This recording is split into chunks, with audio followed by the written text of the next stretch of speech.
Good morning and welcome to Yeshiva YouTube Just Daf It as we continue with Bava Kamma. Today's daf is daf Lamed Tet number 39. Great share for you today, as always. I want to start from Lamed Chadma Beis 38b, sort of in the middle. The first word of the line is Hamonit, Tan Rabbanan. Tan Rabbanan, Shor Shel Yisrael, Shenagach Shor Shel Kusi, Potter. Mishal Kusi Shenagach Shor Shel Yisrael, Tam Mishal Chasin Nezek Amur Mishal Nezek Shalem. So this Brisa discusses the shor of a kusi. A kusi is somebody, we'll see in a second, there's two opinions what a kusi is. What a status a kusi is. A kusi is someone who sort of quasi-converted to Judaism, not fully converted, a half Jew almost. Modern day kusim, I'm not going to say who I think they are, but according to ArtScroll, there's some ancient tribe that was placed back in Israel after the 10 tribes were exiled by King Sancheiriv. And they either converted purely back to Judaism purely out of fear of being consumed by lions, or they really were actual converts. So what happens, we talked about yesterday a non-Jew, what about a shor of a kusi? So if the shor of a Yisrael, Nagach shor shel kusi potter, you're potter, because we treat them like non-Jews. V'shal kusi shenagach shor shel Yisrael, tam mishal chasin nezek more mishal nezek shalem. According to Kamma, it has a regular halacha of a shor shel Yisrael, right? Tam, you pay half nezek, more nezek shalem. Rameir omer shor shel Yisrael shenagach shor shel kusi potter. Like the Kamma, he agrees they're considered like non-Jews. V'shal kusi shenagach shor shel Yisrael, bein tam ben more mishal nezek shalem. They have the full status as a non-Jew, and therefore, like we said yesterday, HaKadosh Baruch Hu was mafkir mamon shel Yisrael, shel kus, shel nachrim. Hashem made their property valueless, and they have to pay nezek shalem. So the Gemara says, "Lememra the savar Meir kusim geriari," saying, right? Obviously, the second opinion Meir holds are completely like non-Jews, which would mean that kusim he holds in that machlokas are considered converts that were just forced out of fear. They didn't really convert with a leiv shalom, with a proper heart, in which case they're not considered converts at all. The Ramini, is this really true? The Mishnah, I believe, in Maseches Nida says any kesem is basically a blood spot from a woman, a menstruating woman, and you're not sure if it's tamei blood, which makes her uterine blood, which makes her tamei, or is considered not non-uterine blood, which would make her tahora. If it comes from rekem, they're considered tahor. The reason for this is that rekem was populated by non-Jews, and bloodstains by non-Jews are not in the realm of nida. Only women that have to worry about nida are Jewish women. Rabbi Yehuda metame. Rabbi Yehuda says it's tamei. Mnei shehin gerim v'toim nachram. Shehin Gerim V'Toa. Yehuda says no. He says they're Tameh because they really are Gerim. The people of Rekem really did convert, but they're making a mistake. They don't follow Judaism properly. They ban a Nachrim Tahorim. If they come from non-Jews, we know they're non-Jews. It's Tahor. We ban Yisrael. We ban Hakusim. If it comes from Yisrael, we ban Hakusim. Rameir Metame. Chacham Chacham say the Kusim are not like Jews. Rameir is Metame. Holds the kusim were obviously Geri Emes. They were valid converts. Shlo nechshedu Yisrael kismeya. Right. We don't consider Jews would switch around the different cloths. So therefore it's tamei. Alma kasar Remeir kusim Geri Emes. So there's a conflict. We see Remeir actually holds that kusim are valid converts. Amar Rabivo knasu shakonas Remeir b'mamono. Really, like we see from this latter brisa, Remeir holds they're considered full Jews. The reason, however, he says they pay nezek shalem is because they didn't act properly. They're not acting like Jews. So therefore, chazal knas in their money, they have to pay nezek shalem even the first time. Shelo yitamu b'hem. And the reason they did this was to make them, people should know who they are, so that other Jews shouldn't marry into them. Meisiv Reb Zera asks the question, ve'elu na'ara sheish lehem knas. This is a Mishnah in Maseches Ksubos. The following girls have a knas. If you rape a woman, you have to pay a knas. In all those cases, if she was a mamzeres or an asina or a kusis, you have to pay the knas. If you say Remeir penalize them monetarily. Hachanami niknos. You should make a knas over here that if you rape a kusis, you shouldn't have to pay the fine. So people should know they're different, and therefore people shouldn't intermarry. Amar Abaye answers the top of Lamed Ten Aleph. When you rape a woman, we don't want the person, it's a sinner, he rapes the woman. We don't want him to benefit from this. Therefore, we make them pay. The says, why don't we give it to Aniyim? Why don't we give it to Aniyim? Make them pay the knas, but don't give it to her. Amar Amari Mishum Dehem Mamon Shein Lo Tovim. The reason we don't do that is because it's considered money that no one will be able to claim, right?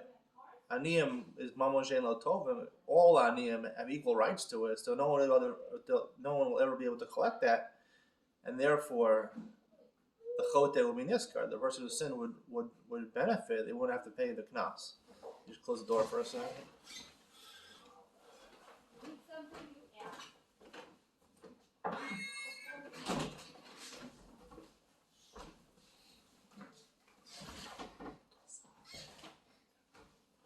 So the Mishnah says, Lamatam and Aleph, shor shel pikeach shenagach shor shel cheresh shote v'katan chayav.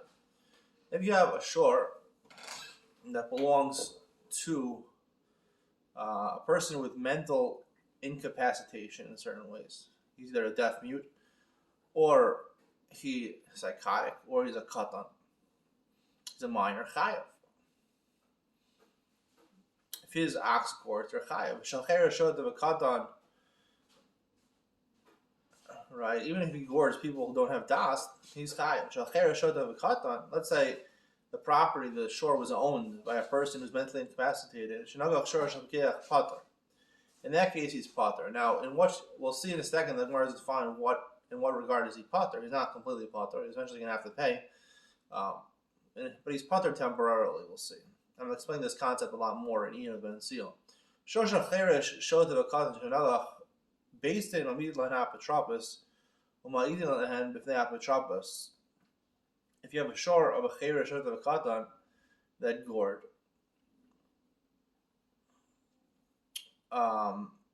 based in Amid Lahan Petropus, we'll see eventually they appoint a guardian for him. Amid Lahan Bifnei Petropus, Umaidin Lahan Bifnei Petropus. The people come who testify that their shore was gored, their ox was gored in front of this apotropos, who's the guardian now for the chereshot of the katan. Nidbakeach, and we'll see he could become a muad, and you have to eventually pay. Nidbakeach, we'll see who pays. They pay or the apotropos pays. Nidbakeach hacheresh nishtafa shot of higdil hakatan. Let's say they got better, right? The person they got healed, the deaf mute is able to hear again. Psychosis went away. The katan grew up. Now the status is, even though it gored 3 times, it goes back to being a tam. Yosi says if it was a muad, it continues to be a muad.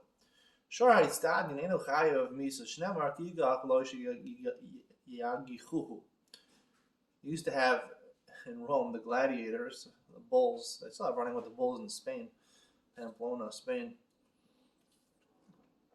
where basically bulls run with people, so or the gladiators. So even though normally a shore, an ox which gores a person is chayav misa, you have to kill the shore.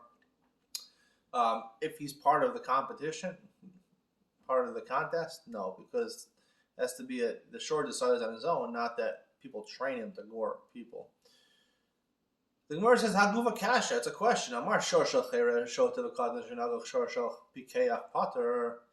Alma ema midin apotropos latam ligbos migufo.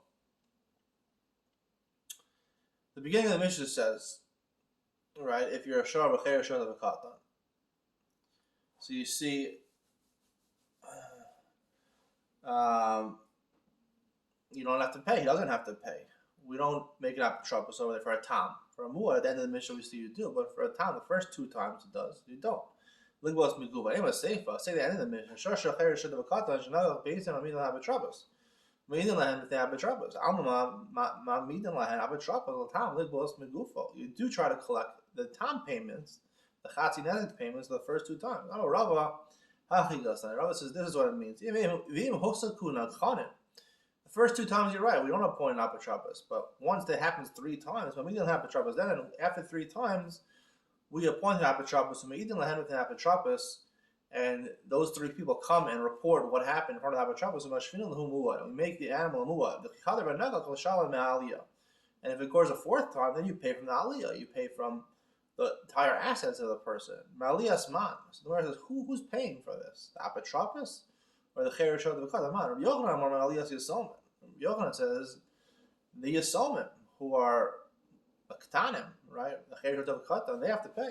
Yosef Rabbi Chanina Amar Ma'aliyas apotropos. He says the apotropos has to pay. Rabbi Yochanan really say this, that the katan, the cheresh of the v'katan are paying. Amar Rabbi Yehuda Amar Ravasi. Ain't his kakal and nisi Yisomim. Elim can ribis ochelas, but you never go into the assets of the Yisomim, people whose father passed away, and they're ketanim. We never invest in money. We never touch their money, unless they own money and we want to pay off our debts, so there's no ribis. Rabbi Yochanan Amar ol ishtar sheish ol ribis ol ksubas isha. The two cases that are included in ribis, Rabbi Yochanan explains, one is that they have a loan document, they owed money, and it's constantly increasing because of the ribis. You pay that one off. Ol ksubas isha mishum mizoni, or to pay off the ksuba of a woman, because until you pay off her ksuba, you have to support her. So you see, Rabbi Yochanan inserts himself over here, and he also holds you never go after the money of the Yisomim. It's not one of the cases where you start going and taking payment from the Yisomim. How could he say that the Yisomim have to pay? Epoch. So the rest will switch it on. Rabbi Yochanan Amar Aliyas apotropos, and Rabbi Chanina Amar Aliyas Yisomim. You're right. Rabbi Yochanan is the one who says the apotropos pays. Rabbi Yochanan says the Yisomim pay. Amar Rava. Rava says Mishum the Kash, Rabbi Yochanan, Meshavan, the Rabbi Chanina Toa. You're going to make Rabbi Yochanan. It's so easy just to switch it up. Rabbi Yochanan also was very medactic in what he taught. Really, this is basically everyone's opinion that you don't pay off from the chasam of Yisomim, Ketanim. We don't pay out of their estate without a good reason. Why we're pinning in a Rabbi Chanina? He was a dayan. He was someone who officiated, who judged cases, and he also is very smart. Really, let's not switch it around. However, and how do we explain Rabbi Yochanan? Mazik shiny. Mazik is different. Mazik is similar to the case of ribis. Mazik is similar because if you just allow animals to go ahead and destroy the people's property, it's just going to cause a lot of damage. So therefore it's different. Rabbi Yochanan Amar Aliyas Yisomim. Rabbi Yochanan says you pay from the Yisomim. The Amar Aliyas apotropos. So mazik is different, but why should we penalize the Yisomim? Maybe we should penalize the apotropos. The reason is you go for the Yisomim. The Amar Aliyas apotropos. Memani, top of Muhammad Tenaman Beis, Memani v'lo avdi. No one's going to want to be apotropos anymore. What do you get for that? You be a guardian for these Yisomim, and then you have to pay? Rabbi Yosef Chanina Amar Ma'aliyas apotropos. He says you pay from the apotropos pays. However, they will still want to do this job because when the ketanim grow older, then you go ahead and get paid back. The apotropos gets paid back by the Yisomim. The Gemara notes that this concept of making an apotropos to collect from the payments is actually Melchos Tanaim. The Sanya, the writer says, Shorshin Nischarshu Bailov. Vishinishtatu Bailov. Vishahalchu Bailov Ninas Hayam. The owners are not there. The owners are Cherish, are Shota, Ninas Hayam. Yehuda ben Akusya Omer Amar Sumchos, said the name of Sumchos, Harehu betamuso. Ad sha'idu bo v'vnei abaylam. The animal is considered a tam. It's considered a tam. It can go 100 times. It's still a tam. Ad sha'idu bo abaylam. Until the owners are present. Chama Omer, ma'amidin l'apotropos, apotropin. You make an apotropos. U'ma'idin v'vehen v'vnei apotropin.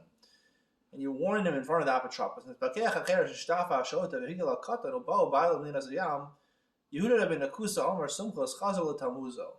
They come back even if it gored 100 times, it goes back to its first goring. Goring number one, you only pay chatzin nezek. Actually, either well with bailim until the bailim are worn 3 times. Rabbi Yossi Amar Harehu b'chazkasa. Rabbi Yossi says you start from where it's up to. We guard 3 times. It considers to be continuous memuad. Amru my Harehu b'tamuso. They said, what does it mean Harehu b'tamuso to Kamma sumchas? Chazar l'tamuso. It goes back to its being a tam miklal diyayid.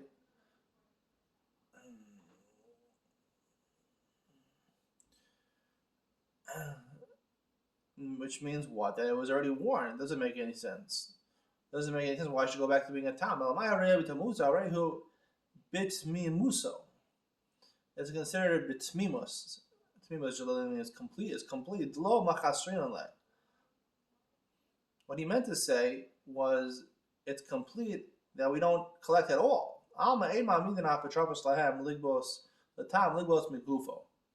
We don't appoint an apotropos, even though the Mishnah seems to indicate we do. There's an opinion. Sukkot's opinion we don't.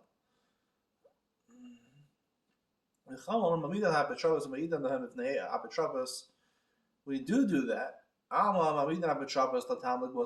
We do appoint an apotropos, even for a tam, to collect from gufo, which I'm going to explain in Ina Ben Sina. It seems to contradict Rashi in the Mishnah. What are they arguing in the last case? In the case of where does it go back to? Rishus Mishana, what happens when the owners come back, or they come back from the Zayam, or they grow older? Rishut Mishana, Simple Sava, Rishut Mishana. The fact that it goes back to the original owners, it switches it, and you have to go back to starting over. Yosi Sava Rishut Eno Mishana.